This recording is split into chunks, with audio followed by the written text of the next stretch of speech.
What up, sports fans all over the world? It is your boy Mac the Giants fan. I'm here with my guys, the Horsemen. Got Zion Zenith, my guy Adam Costas, and y'all know the wind beneath our wings. NYG Jeffy T always looking down upon us.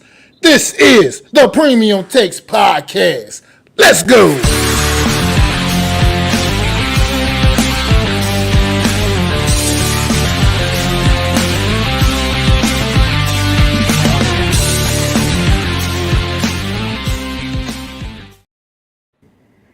What is going on, everybody out there tonight? Welcome to another edition of the Premium Takes Podcast. How y'all fellas doing tonight, Zion, Adam, man? Absolutely wonderful. Tired. Pleasure to be with you guys today. Absolutely. With some no Mets, no Jets. Let's get it. Oh, we love you. What's good, brother? How you feeling today, man? But yeah, fellas, it's been a rough week, man. Rough week. They say, the deaths they come in threes, man. And this week we got hit with three big ones, man. Three big ones, man. Got rest in peace to the great hardcore legend Terry Funk, the Eater of Worlds, Bray Wyatt, the legendary one and only super dope game show host Bob Barker. But fellas, man, let's take a moment and just share some words about these fine gentlemen that have impacted the lives of so many, man. Could take it away, Adam, if you like. Well, first off, I'll start with Bob Barker because first off, he is an icon of all icons. If you're like me, and you grew up with as Bob Barker as your babysitter when you were sick because you were watching that. When you were home from school, it was after cartoons came on, the Price is Right came on, and everything happened, and it was great to see and. I just loved him. He was part of my life growing up. He's in Happy Gilmore. So Bob Barker, rest in peace. Terry Funk, not as familiar with him. No, he's a hardcore legend because he came in the late Attitude Era to help out with Mick Foley and a storyline. A couple of those storylines. He was big in ECW. Long before I was born, he was a good champion and a good jobber and a good villain to some of the best that we know in the business. Right. So. He made his legendary career long before he was the hardcore champion in WWE. And of course, I save the best for last, the Eater of Worlds, Bray Wyatt. One of my all-time favorite wrestlers of all time. I just said that. I know it sounds redundant, but, he had a great nickname, the Eater of Worlds. When I saw this guy, I thought he was the next Undertaker. That's what he reminded me of. That's what his gimmick was. The fireflies, everything like that. When he would come out with that lantern and blow it out, and how they built him up so well with the Wyatt family and his promos and like I said, follow the buzzards. Like I love that guy, and I was so when he came back and his pop was through the roof, probably the loudest pop I've heard in the last 5 years for a wrestler. Blew the friggin' arena's roof off. I'm just waiting for him. The black match, or whatever that was. I was like, okay, great, fine. You did that match. We were anticipating him coming back. We were anticipating another big Bray Wyatt moment. Unfortunately, it was a big Bray Wyatt moment, but for the unfortunate circumstance of him leaving this world. The Eater of Worlds, rest in peace. You will never be forgotten. You are a Hall of Famer, right out the gate. With three different. You carried three different gimmicks. You carried a Wyatt family, which you brought us Braun Strowman, Luke Harper, Rowan, right, and built up that faction. Then you also came back as the Fiend and made that character go through the roof. Not to mention the Firefly Funhouse, which not many people could pull off. This guy did, and then of course he comes back as Bray Wyatt and the Bray Six that we were eventually going to see. So the guy was a pioneer. He really took his character and lived his character. I loved it. Rest in peace, Bray Wyatt. Absolutely. Zion, you can touch on, I'm pretty sure you probably don't know much about Terry Funk, but I know you know a little something Yeah, about Bray Wyatt. I hope you know something about Bob Barker, too. But absolutely. Absolutely. Well said, Adam. Yeah, definitely. R.I.P. to Terry Funk. Before my time, but may his rest in peace. You know what I'm saying? his forever memory live on to all the ones that loved him and loved watching him wrestle. As far as Bray Wyatt, I was mostly familiar to him with that Wyatt faction, that Wyatt family faction that he was a part of. Later on, I know Adam just touched on it. He did, I believe it was him that did a few things with Alexa Bliss.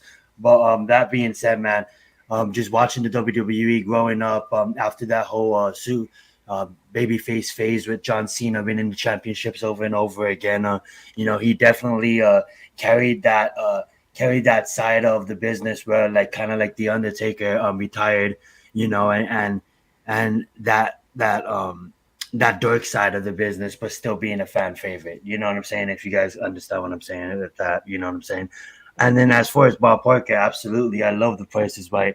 I remember ditching school and actually not to watch The Price is Right. I'll be lying to you, but I remember ditching school to go to the beach and just hang out. We don't condone ditching school. And then waiting. Yeah, we don't condone that, but just waiting for the homies to pick me up, just like getting high and watching. Don't condone that either. And we don't do that either here. Yeah, watching The Price is Right. You know what I'm saying, and to see a legendary host like that, go, it's hard, but at the end of the day, I'm happy for him and his family. You know what I'm saying? He lived a long life, a long, great life. He was in show business for twice my age, you know what I'm saying? And there's a lot of great memories to keep on. So I'm going to pass the mic to you, Mac, but absolutely, God bless all of these guys and Fireman Angels, man. Let's get it.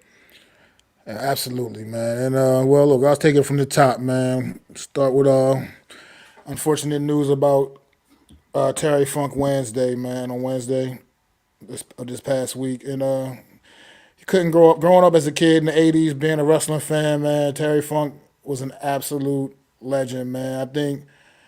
I wouldn't say he was underrated. I think he still got his just due, most definitely. But at the end of the day, when people talk about the all-time greats, his name doesn't come up nearly enough. Terry Funk, man, was more than just a hardcore legend. That was more something he took on at the tail end of his career, honestly, being the super hardcore guy. Honestly, early on in his career, he was really just a well-rounded wrestler, technical wrestler in the ring, man. And he was part of some of the greatest rivalries the industry has ever seen. I mean, people don't even discuss the rivalry he used to have with Ric Flair, the Nature Boy. I mean, they had some of the greatest matches you ever could see, man. Terry Funk was an absolute amazing superstar in the ring, man. Like I said, growing up back in the '80s, in the prime of his career, the prime of his career was during the '80s. And not by the time he got to the '90s, he was a little longer in the tooth, but he was still out there entertaining and putting on a show, doing all the crazy hardcore spots that he would do at the age he was then. I mean, that man was over 50 years old, still wrestling in hardcore matches, doing just crazy spots, man, as if he was still a kid. And so just Terry Funk, man, he'll be missed by the wrestling world big time, man. I mean, a lot of the guys that are right now the big superstars now, a lot of younger 20-something-year-olds, even they know of Terry Funk, because you just can't be in this industry and not know of Terry Funk, But at the end of the day, they never really got to share the ring with them or anything like that. I'm sure they probably met him crossing paths, one way or another here and there at events. But at the end of the day, Terry Funk was just a great person, a great humanitarian. You saw him in the ring. You saw the kind of matches he would put on, his act and everything, his gimmicks, his character. And the man couldn't be any more different outside the ring, man. This man outside the ring was a family man. He was just all around great person, man. It's a shame with a heavy heart that we had that the wrestling world lost a legend like him. I mean, he lived a long life, but it still feels like it came up a little bit short. I mean, he'd been suffering and dealing with a lot of things, a lot of illnesses and such over the last several years. But the things Terry Funk did to entertain us, the way he put his body on the line to entertain people like me and other wrestling fans back in the day, man, it just gotta take my hats off to that man, because he was a special one. And I don't think enough people talk about how great Terry Funk actually was. And I'm sure now it'll definitely be coming up, unfortunately, due to his death. people will probably start talking about that a lot more. But the reality is they should have always been talking about it because Terry Funk was definitely that guy. I mean, he had wars with guys with some of the other all-time greats. Like I said, Ric Flair, Is it Dusty gonna be that Rhodes. Tupac effect, I where like he mean, gets much bigger after he dies, Mac? I wouldn't say that because he's big. I mean, he's big time. It's not like I'm Gotcha, saying gotcha. No people. disrespect, of He's course. already big time. It's not that. Hmm. It's just that I just feel like when people have those conversations, his name is not one of the names that really gets mentioned, and I feel like it should. It's just that some of what he did might not have been for everybody. It might not have appealed to everybody. But like I said, what that man did to entertain us as wrestling fans was something special, and it was something that I always I can be thankful for. He's part of the reason. He's a big part of the reason I was a wrestling fan. I mean, I like the things he used to do in the ring. He's entertaining also, and then also not even just wrestling. This man also was an actor. He's been in some movies, had some parts. He's done some things on the big screen. So he's like this overall talented guy. And I got to say, Terry Funk, man, a legend, and sad to see him go, man. So then Thursday rolls around, and this one is a gut punch right here, man. Bray Wyatt, man, the Eater of Worlds. Bray, man, another one. Just to me, he was already hit legendary status in my opinion, with just the way he, like Adam was saying, he pulled off gimmicks that I think a lot of other guys would have just failed at, would have fell flat on their face. That Firefly Funhouse, like you said, Adam, I can't think of anybody else that could have pulled that off the way Bray Wyatt pulled that off. And not only just pulled it off, but made it something people wanted to see, and made it something interesting to the fans out there, man. It's no secret about some of the personal issues Bray Wyatt's been dealing with and going through over the last couple of years. Obviously, hasn't been on wrestling on TV very much the last couple of years. He had his last match back at the Royal Rumble, man, and in that pitch black match against LA Knight, which was a match that if you saw SmackDown on Friday night, LA Knight really showed the love to Bray Wyatt because LA Knight understands that will put LA Knight on the map in this company. That feud with Bray Wyatt is definitely what put LA Knight on the map with the WWE. And it put him over, took him to new heights. And he was really appreciative of that. The fact that he was able to go out there and talk about a WWE legend like Bray Wyatt, knowing that he was the final match. The last time Bray Wyatt was in the ring, it was with LA Knight. And we all know, I mean, if you've been looking at some of the articles, Bray Wyatt was set to be coming back soon and making a return back to WWE. Unfortunately, that's obviously is not going to happen now. But, yeah, he was just another one of those guys, man. It was just something iconic about Bray Wyatt. That night at the pay-per-view, I can't remember which one it was now, but it was in Philly. No, it was in Philly. I can't remember what the pay-per-view. It was the hardcore one that they do with all the stipulations. All the matches have all those different random stipulations, but whatever it was called. But it was that night in Philly, man. Extreme Rules, yeah, thank you. Yeah, Extreme Rules pay-per-view in Philly that night. I had a buddy that was actually there live that night, and he texted me right after Bray Wyatt's entrance and was letting me know what was going. I was watching it anyway, but he was letting me know what was going down, man. And it was so dope, man, to see that, like you said, the way that crowd of Philly erupted for Bray Wyatt. Those fireflies, man, those lights, all those lighters and camera lights and everything. That's how dope Bray Wyatt was, man.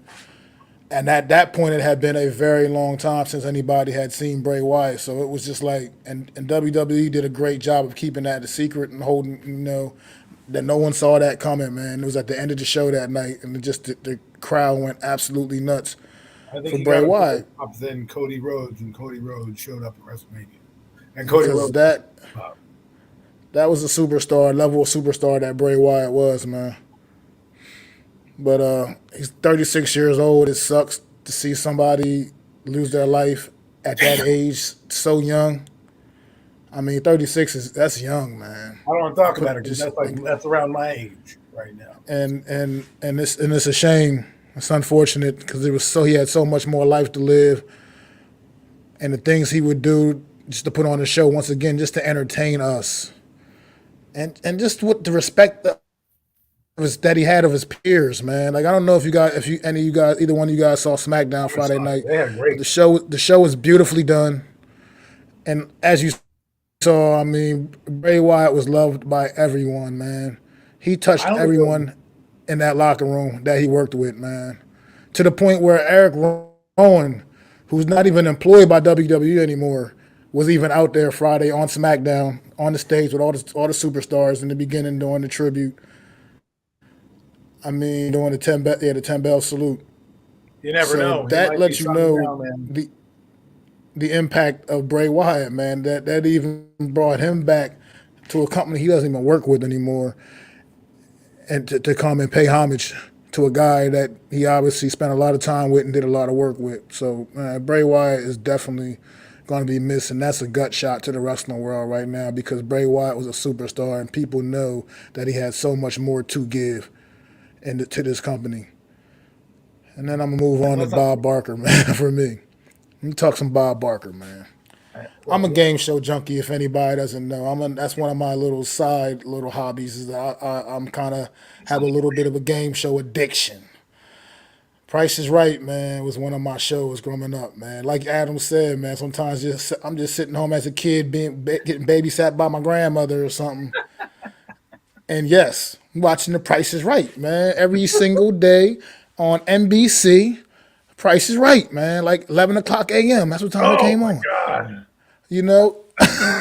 So come on down, baby, to The Price is Right, man. Like this is Bob Barker, man, was just a super dope game show host, man. It's just his personality, the way it would just come out in the games on the show. He was just such a showman.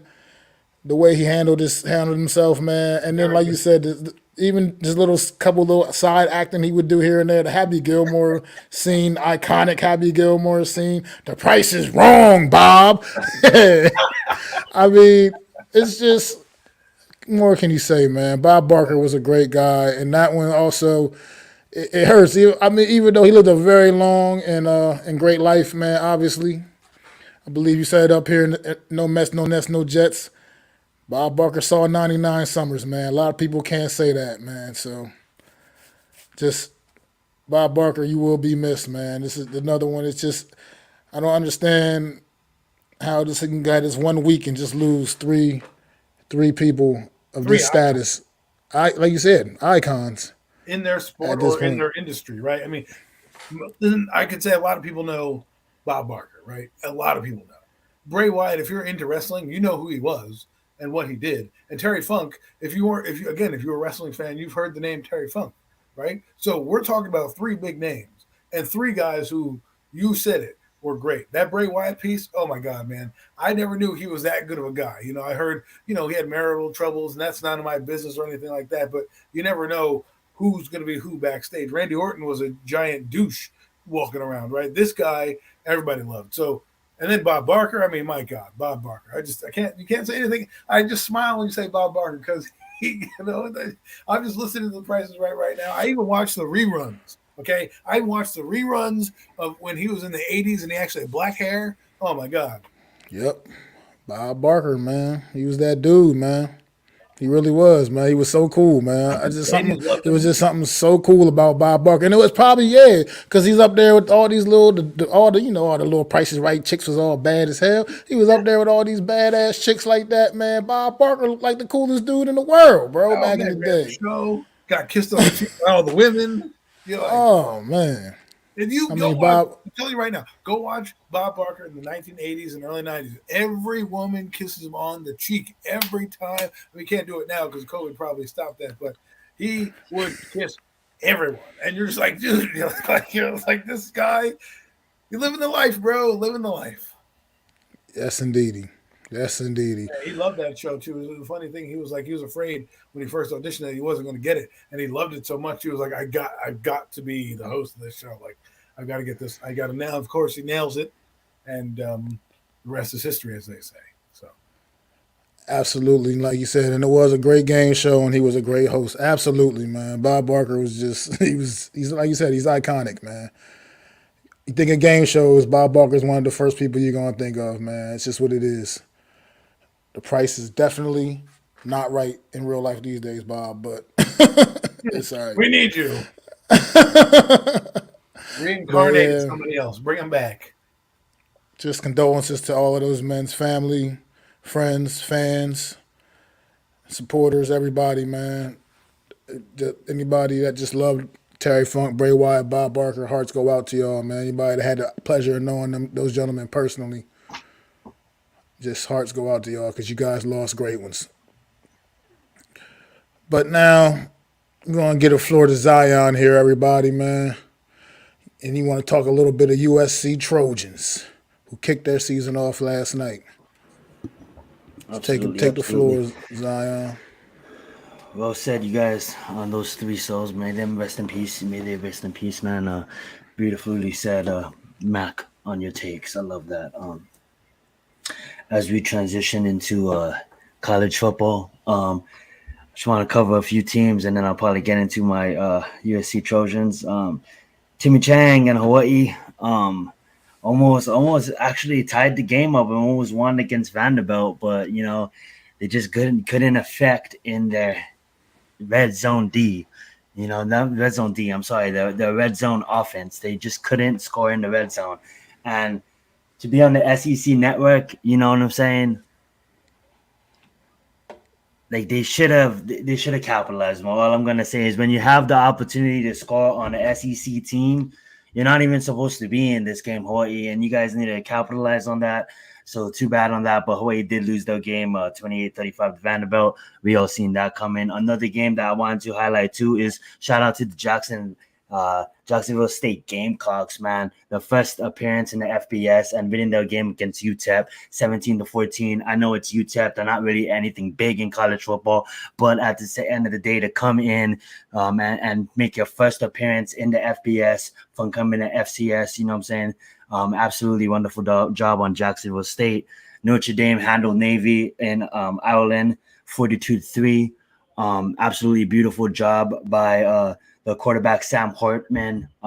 He's looking damn near like a top tier quarterback in college football.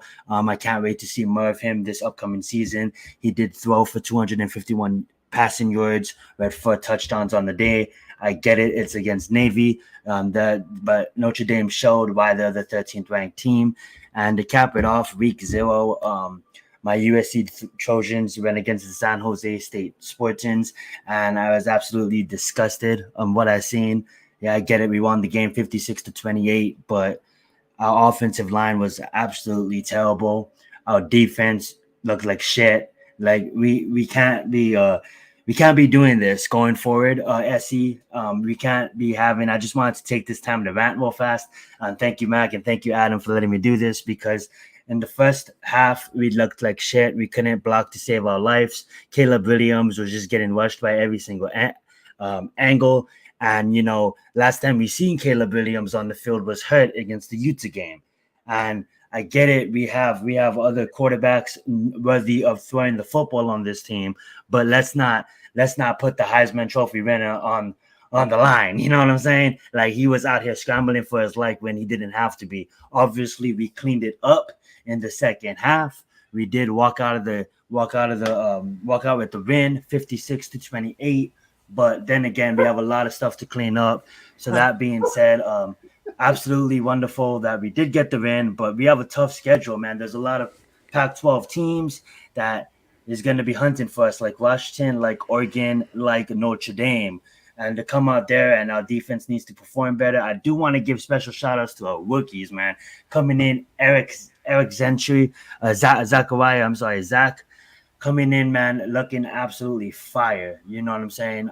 Zachariah Branch looking absolutely fire. Did return a kickoff to the house.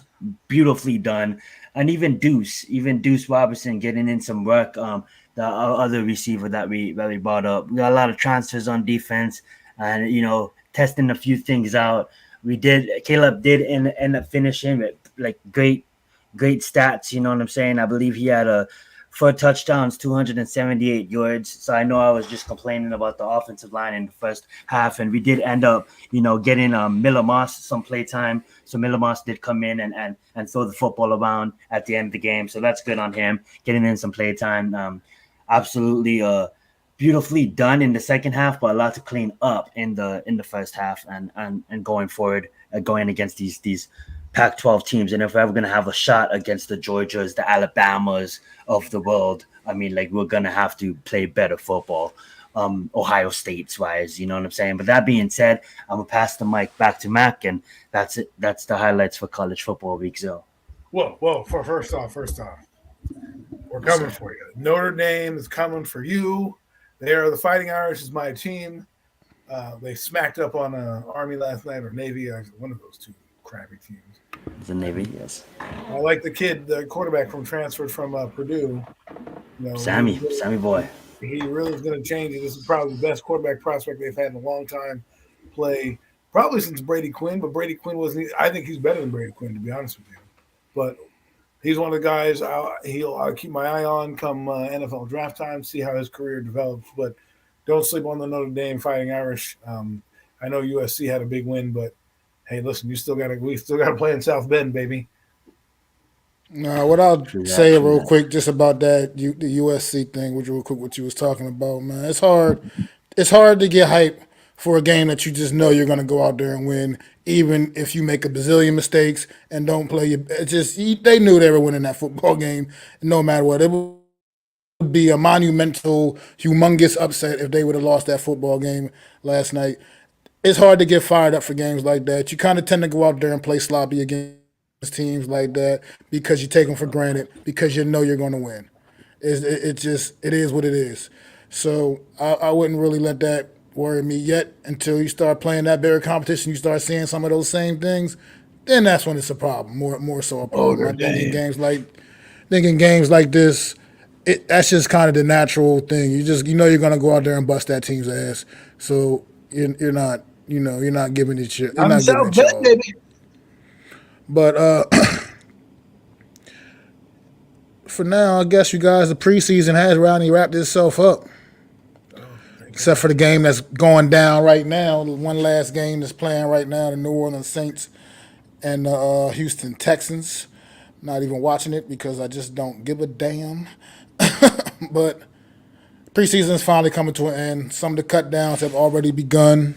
Some teams have been releasing some players. I mean, New York Giants got rid of James Robinson today, man. And I've seen a couple other names, interesting names. It's been released. Kenyon Drake's been released by the Indianapolis Colts today. I mean, a couple other good guys, decent dudes out there. How y'all feeling about the preseason coming to an end? Thank God. I mean, I am waiting for football. I'm geared up. We have too many. We're going to learn a lot of stuff this season.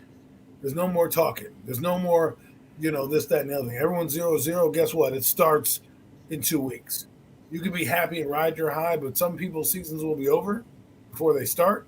Some teams will ride a meteoric high and crash and burn, and then there are some teams that are going to march to the Lombardi. We have no idea. We think we know. But we don't.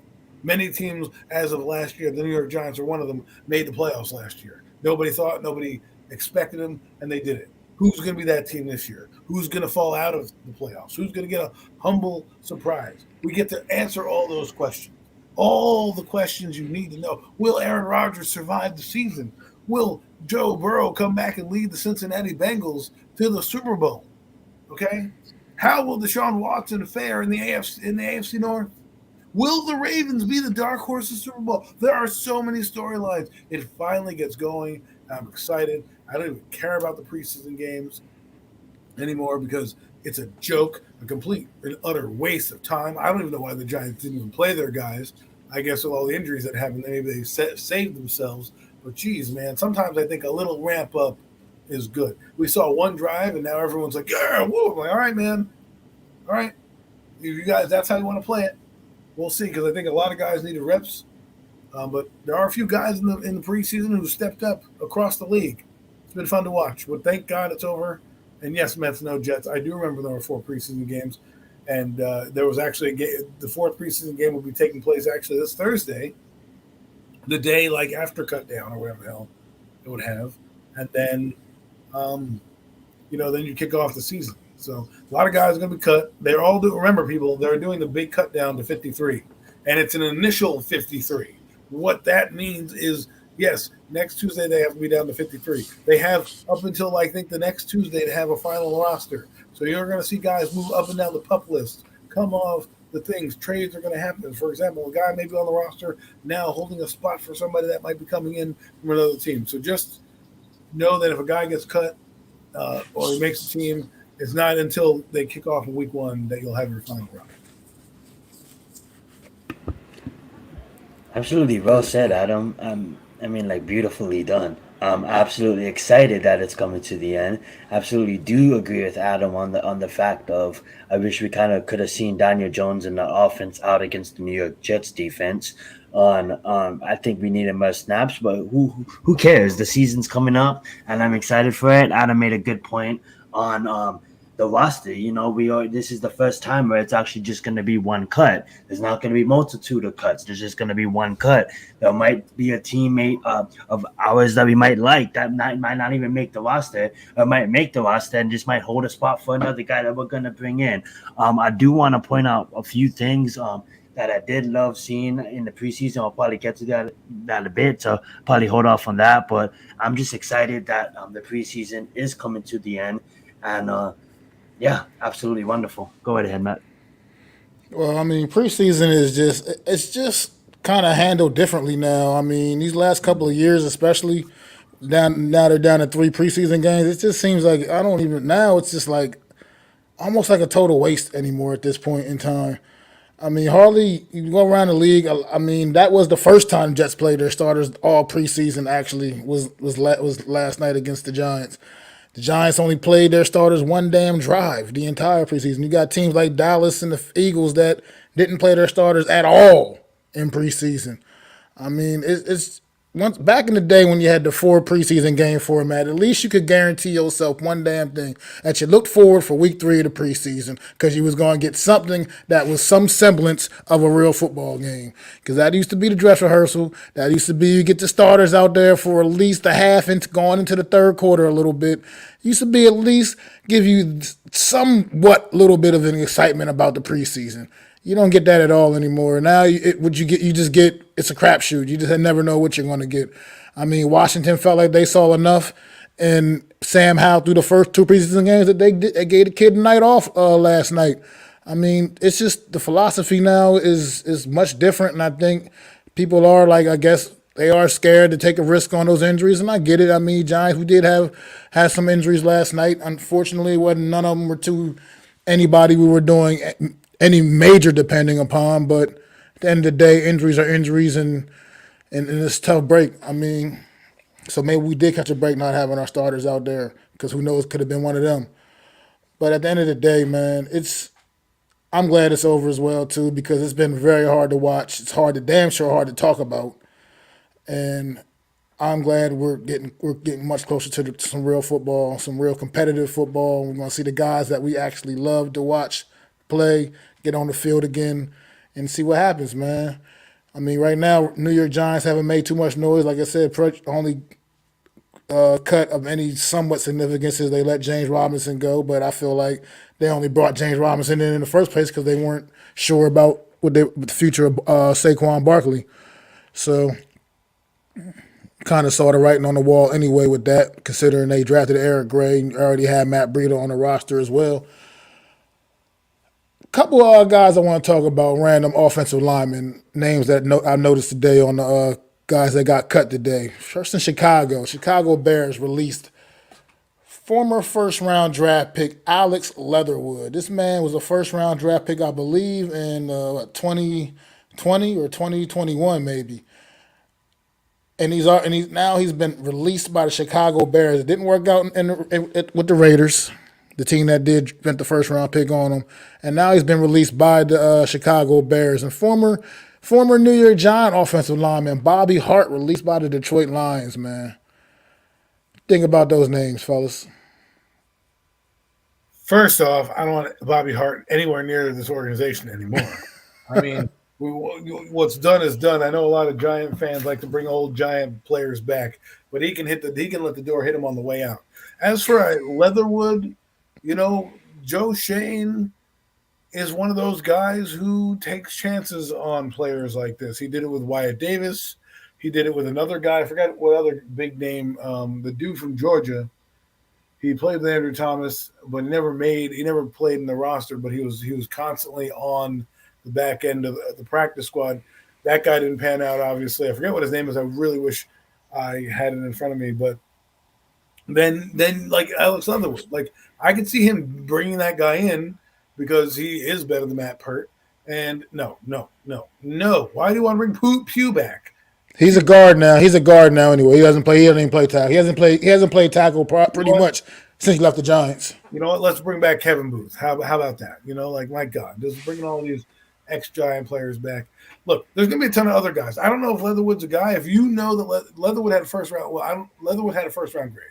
He went to the Raiders. Obviously didn't pan out well. He's in with the Bears. Obviously didn't pan out there. He's one of those guys where maybe you bring him on the practice squad. And you say, hey, you know what? We don't know you. It's no risk to us. We'll put you on the practice squad. And who knows? Maybe Neil goes down and Pert comes up and you need to bring somebody else up to sub up, right? And he's there and he comes and he performs. Remember, Bobby Johnson has made linemen look good. Okay, his blocking schemes aren't that hard to master, and it really favors the lineman the way he teaches. So maybe you bring in a guy like Alex Leatherwood, and who knows? Maybe you plug him in at guard, or you move Neil to guard, and he becomes your tackle. Who knows? It never hurts to sniff around, and if he gets on a practice squad, like that's what I'm saying. Alex Leatherwood is the prime candidate for somebody's practice squad. Especially the Giants. You bring him in, no risk, no reward. He's on your practice squad. You get to develop him. You get to see him. You get to poke and prod at him as he's at your facility. And if someone goes down to the back end of your roster, or you decide, you know what, hey, whatever alignment, let's hypothetically speaking, Corey Cunningham still on the roster. I don't know if he is or not, but if he's there, you're like, you know what? Technically, he is right now still. Right. There's 26 more guys to go to cut down. But the point is, let's say Cunningham's on the roster, right? Somebody goes down, you're like, screw this. I'll bring up Alex Leatherwood and I'll cut Corey Cunningham. Maybe something like that happens. Who knows? Alex Leatherwood, good name to follow. I'm going to follow that name for the Giants.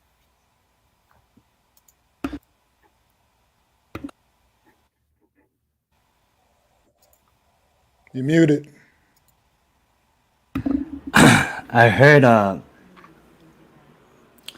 heard you say practice squad, and I absolutely love that because number one thing I looked at, because I was looking into this earlier and it damn near confirmed it.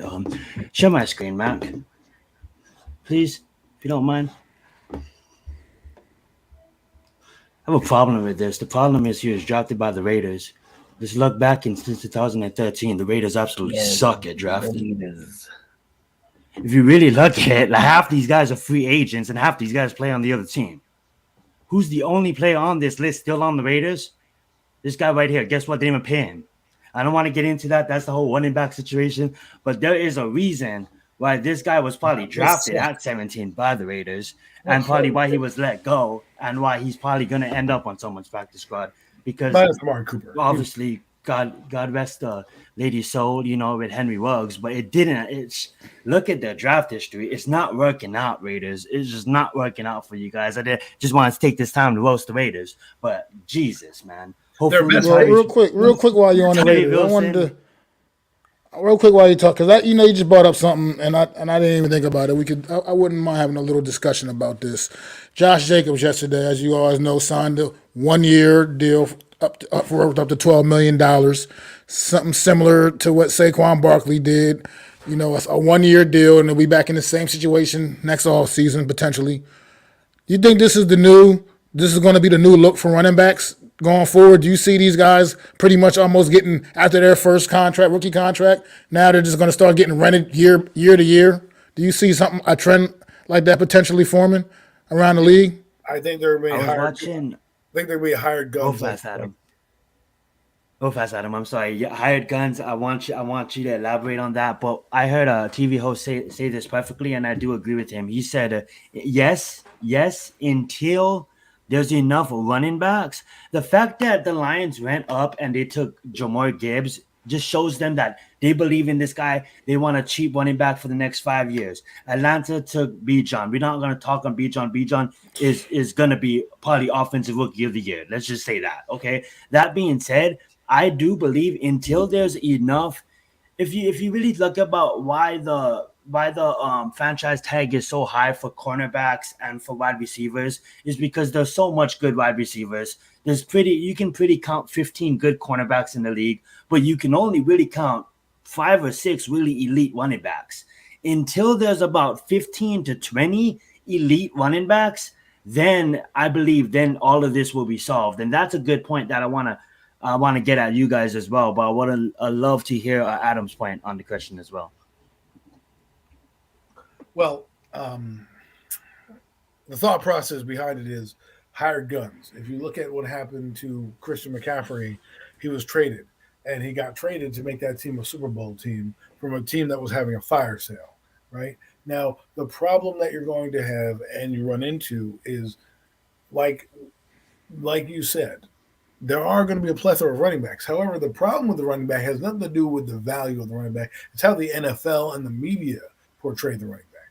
What needs to happen is a guy like Josh Jacobs and Saquon Barkley ball out on those contracts, right? So then you're forced to pay them big time money because that's what's going to have to happen. They're going to have to change the narrative here. The narrative of a running back is, oh, he breaks down. Oh, you get a cheaper one. Oh, Dominic Pacheco, he's run with the freaking Kansas City Chiefs.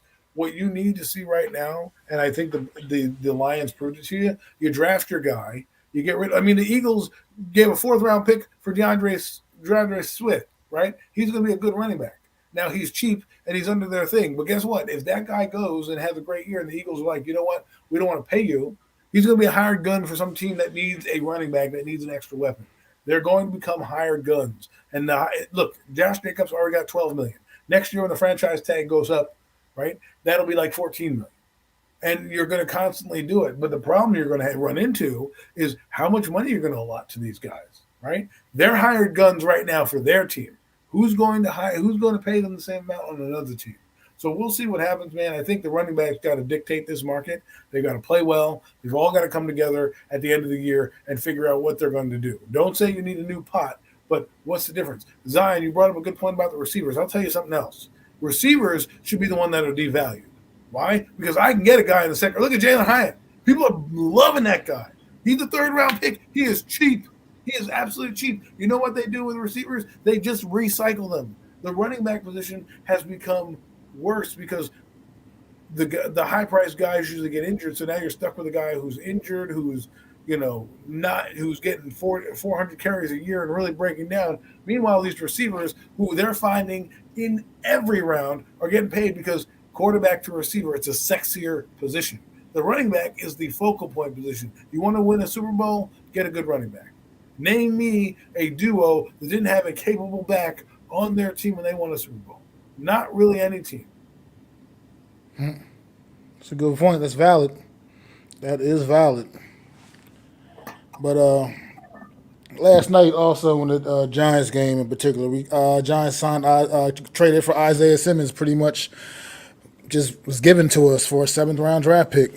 Another former first round pick from a couple of years ago. Came out the same year as we Giants drafted Andrew Thomas. Guess we made the right move there, honestly. I was kind of a big Isaiah Simmons guy that year myself, but I think we got the better end of the deal there, at least from the draft standpoint. But now we got both. We have them both here.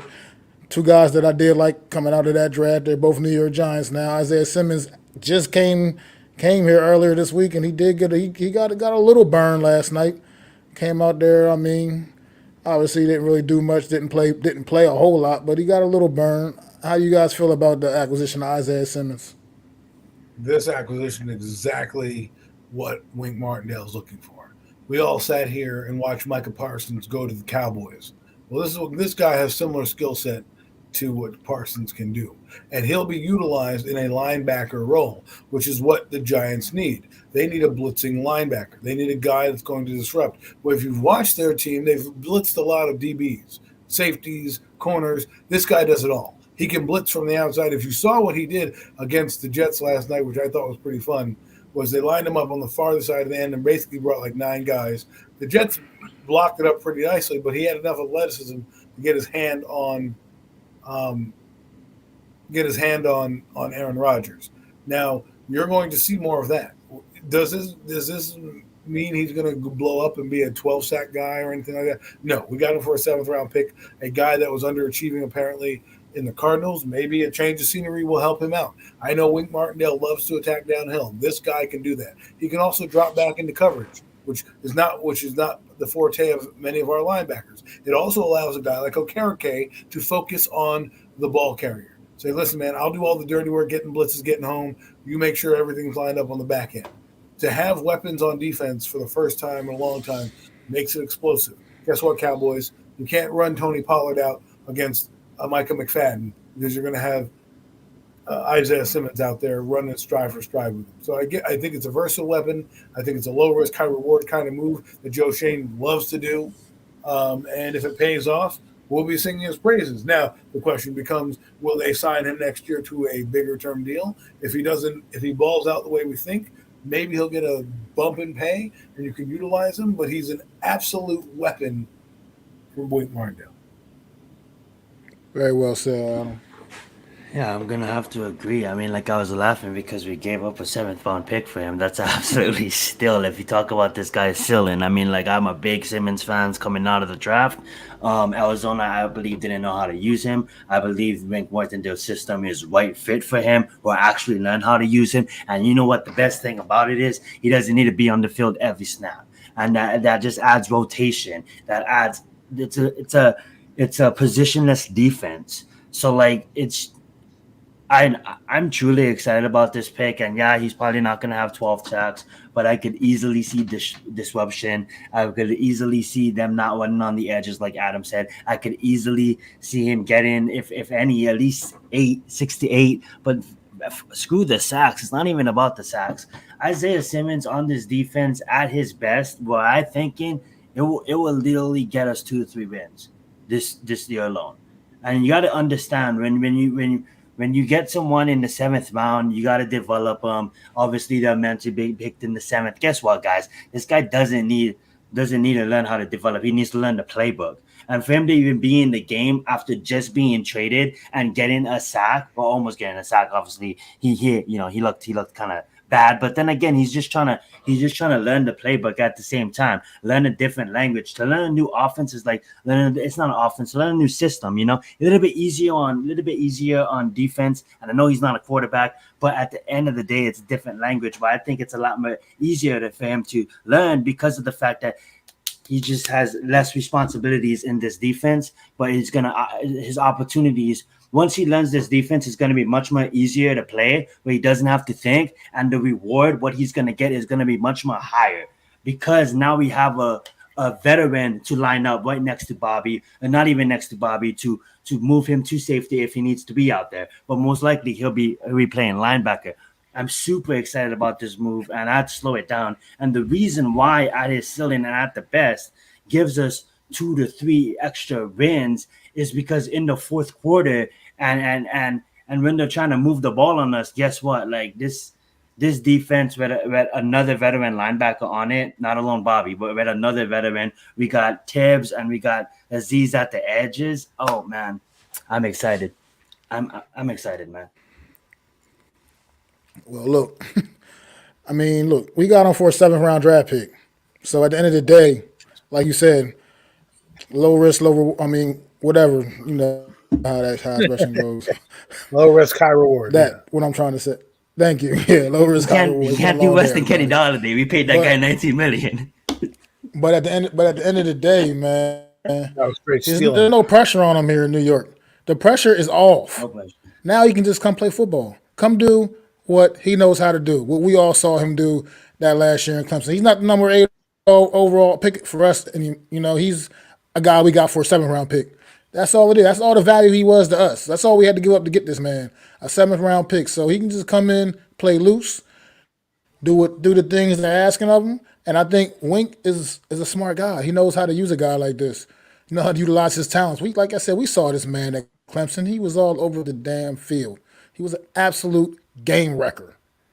I'm not saying he's going to come in necessarily be that completely, but definitely because even out in Arizona, he was making plays. He's made some plays. He's never strung them together consistently, but he was making plays, game-changing plays, Yeah, even out that's there. the So, only knock. what'd you say? The only knock on him is his consistency. Because when he went to Arizona, if you watch his highlights, you see a lot of like he'll make a play and then he'll get blocked. He'll make a play and then he'll get blocked. He needs to play with that energy. If he plays, if let's say this, right, he comes in here and doesn't have to start, right? He comes in on third down, whatever the case may be. He's probably going to start, but let's just say he's baby fed the defense. This guy can come in and do things that he hasn't done in Arizona because he doesn't have to be the man. You know, he doesn't have to worry about. And I think that's exactly it. He is gonna get baby fed. He's not gonna be like Max said it perfectly. I don't mean to interrupt you, Adam, but that's why I'm so excited for this. Is because he's not an 8th overall selection for us. He's a 7th round pick. So at the end of the day, we all know what he can be, but we all know he's inconsistent. So at the end of the day, there's people on this team that deserves to line up next to Bobby.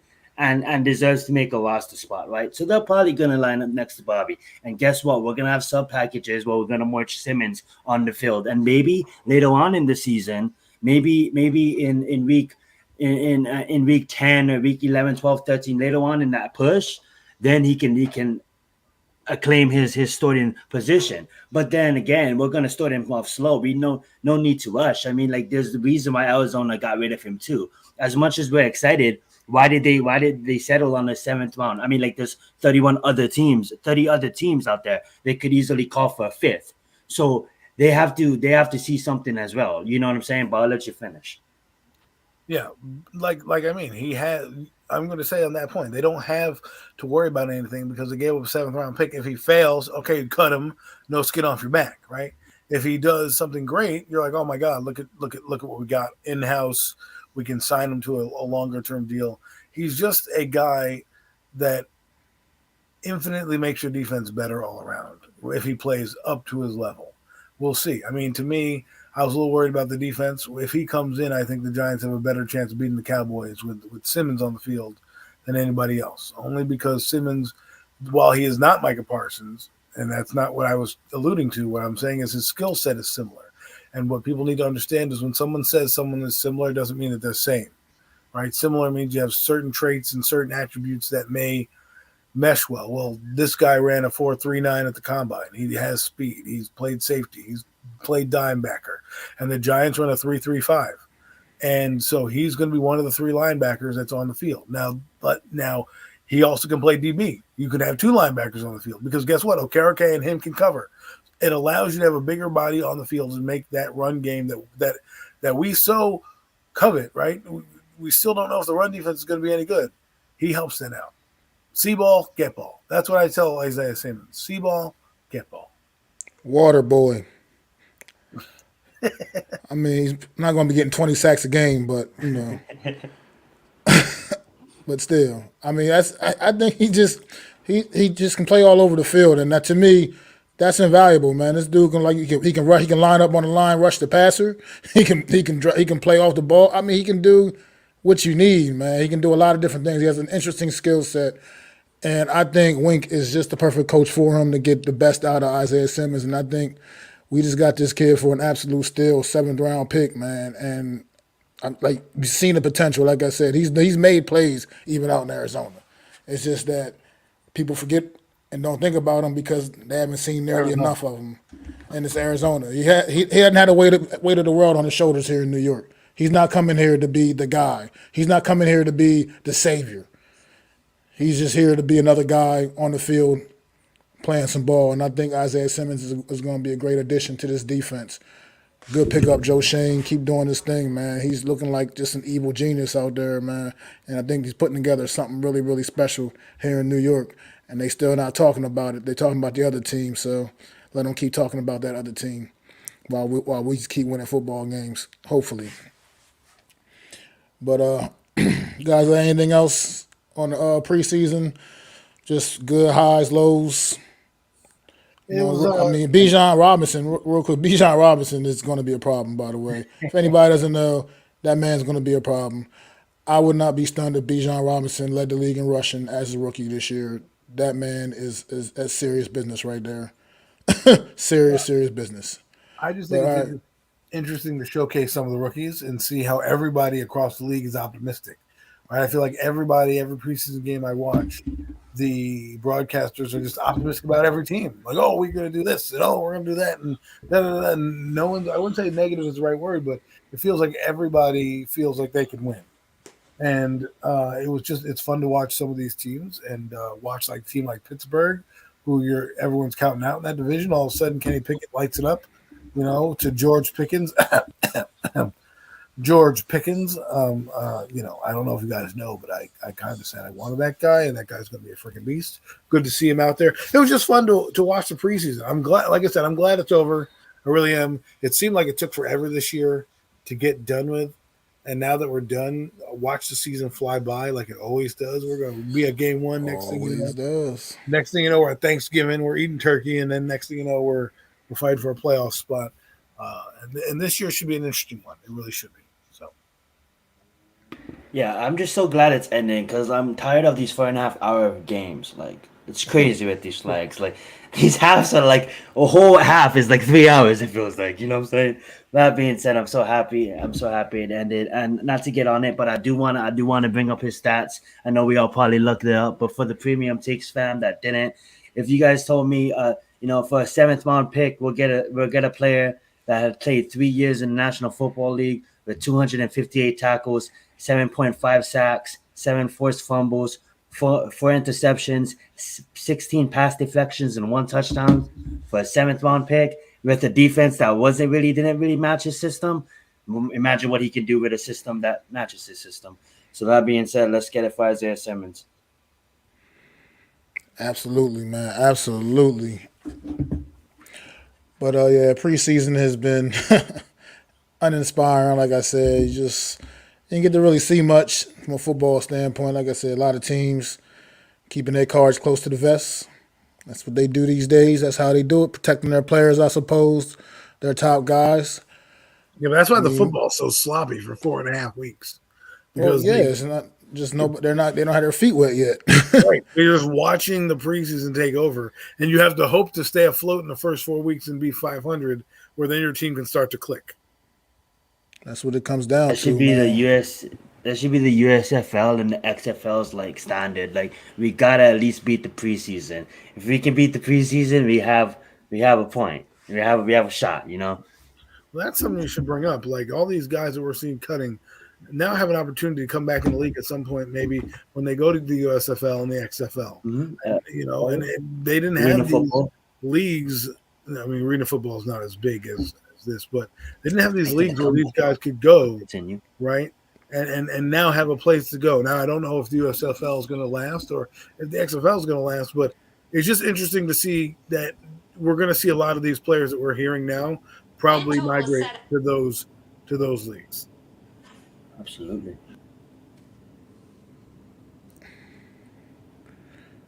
Yep, absolutely. Ended up with Isaiah Simmons and Andrew Thomas, so we got them both, and those was that worked out. That works out for us, especially if Isaiah Simmons pans out, man. I just don't see like Kayvon Thibodeau and Evan Neal. Oh my God. Yeah, could you imagine that? Seriously, if that all just works out, that'll be just crazy, man. It's unbelievable. Scary, man. and we're not even talking about Sexy Dexy. It's beautiful. It's gonna be so beautiful. Yeah, I think Bobby's is studying himself too. The league needs to watch out, man. The New York Giants is coming together. It still might not be quite there this year, but they're coming together, man. Coming together and they're building something special. Like I said, he's got good young talent all over the field now. Good, respectable talent. The receiver room, mean, it's not necessarily you don't look and see a bunch of superstars in that receiver room, but it's still like credible guys that are capable of making plays and that you feel comfortable going out there and playing with. So, I mean, I'm just excited. I'm actually genuinely excited now because I really do believe in what this team can actually accomplish this year. Big facts. But you wanted to talk some UFC. Zion can definitely have the floor again, brother. Absolutely.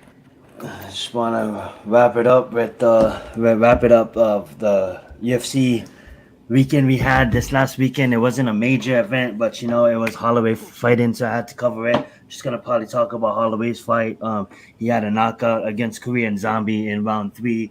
It's beautiful to watch. Korean Zombie just wanted to come in there and bang, and he came in there and banged, and Max Holloway, knocked him out. But I did want to touch on Korean Zombie real fast too, because to see a legend go out like that, the respect he got, this guy is no slum in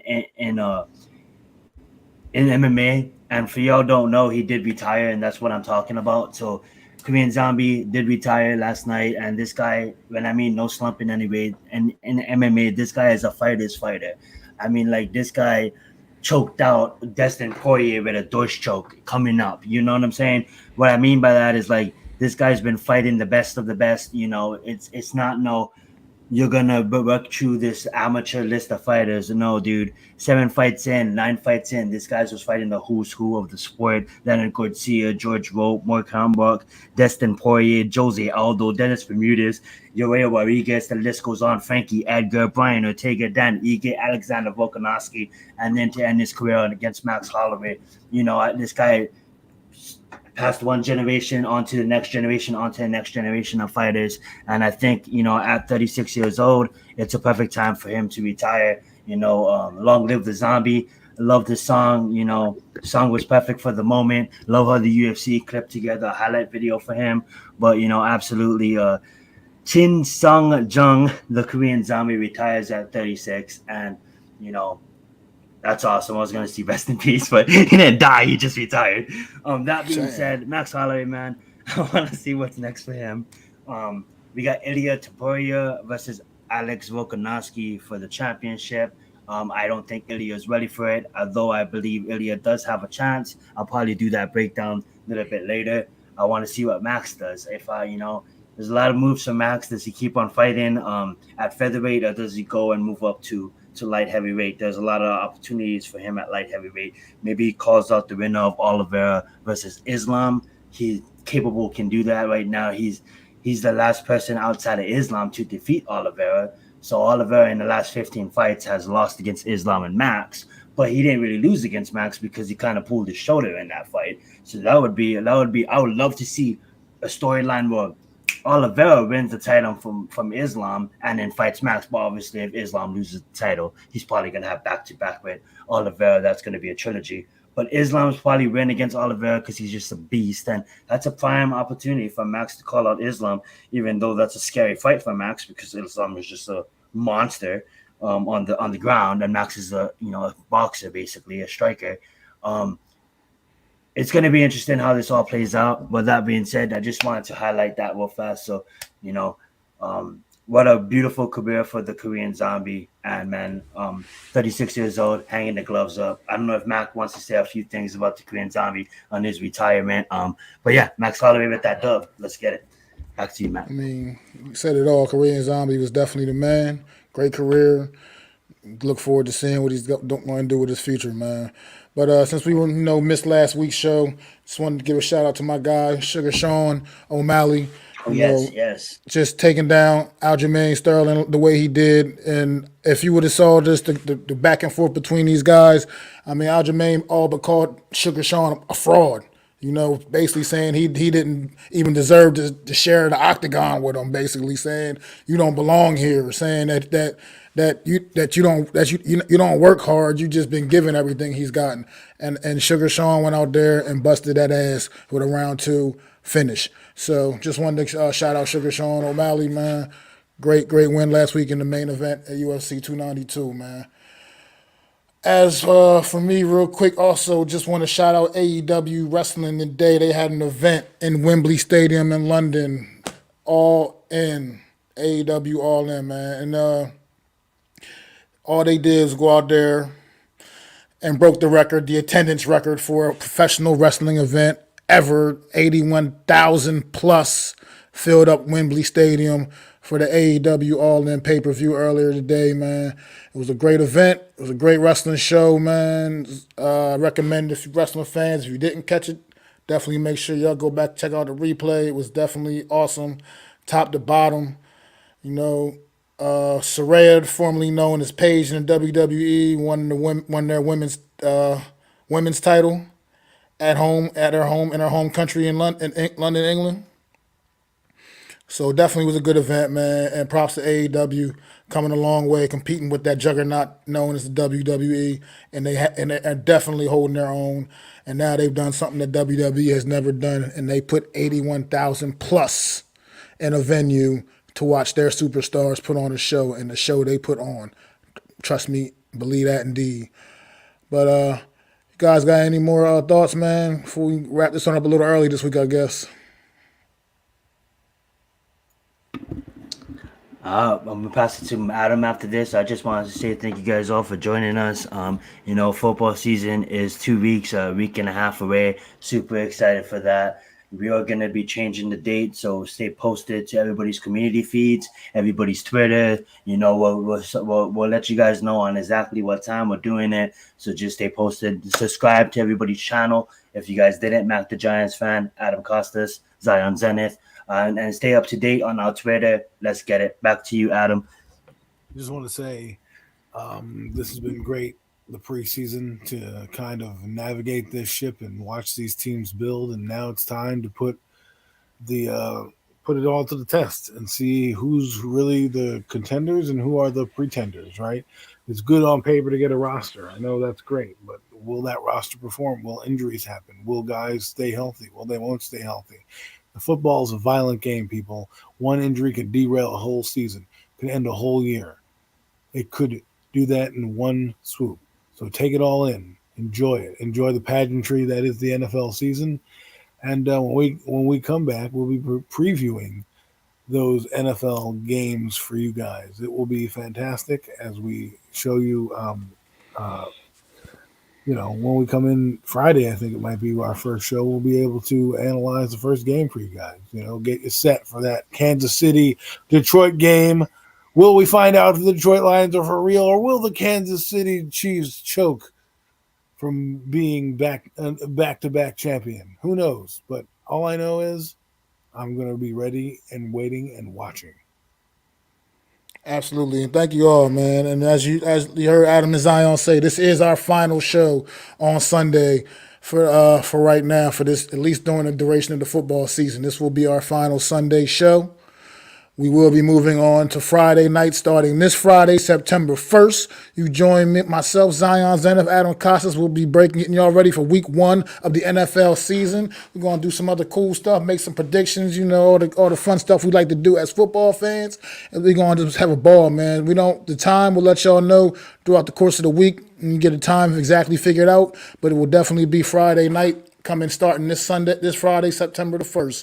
And also, don't forget to join myself, Adam Costas, on Wednesday, 5:30 p.m. Eastern Standard Time for another edition of the Real Deal NFC East Roundup. Me and Adam Costas breaking down that NFC East, getting y'all ready for week 1 and things. We're going to be doing all kind of fun stuff on there, over-unders and all kinds of other cool things. A little trivia might be popping off. So make sure y'all join us Wednesday for that. Got a nice little fun show planned up for y'all, man.